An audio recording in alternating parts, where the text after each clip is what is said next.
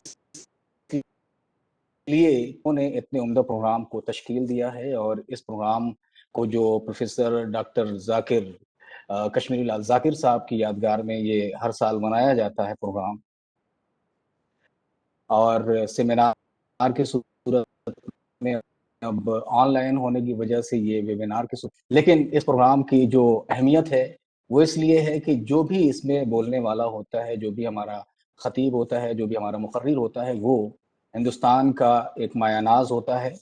اور پروفیسر صدیق الرحمان قدوئی صاحب اردو ادب کے ایک ایسے معروف ادیب ہیں کہ جنہوں نے 2 درجن کے لگ بھگ اردو میں کتابیں لکھی ہیں، اور 100 سے زیادہ ان کی ریسرچ پیپرز ہیں. انڈیا اور انڈیا سے باہر کئی بڑی اکیڈمیز کے یہ ممبر رہے ہیں. ہندوستان سے باہر کئی ملکوں کا انہوں نے سفر کیا ہے، اور آج ہم سب کی یہ خوش نصیبی ہے کہ پروفیسر صدیق الرحمان صاحب جو ہمیں موضوع دیا گیا ہے ان کے حوالے سے کہ آج یہ اس پر گفتگو کریں گے، وہ ہے اردو آج کے عہد میں اور اس کے مستقبل میں کیا امکانات پائے جاتے ہیں اس پر. اور ظاہر ہے کہ یہ جو گفتگو ہوگی یہ بہت ہی بامعنی گفتگو ہوگی، بہت ہی اہم گفتگو ہوگی. تو میں بغیر کسی تاخیر کے گزارش پروفیسر صدیق الرحمان قدوئی صاحب سے کہ وہ آج کا اپنا خطبہ ارشاد فرمائیں. پروفیسر صدیق الرحمان قدوئی صاحب.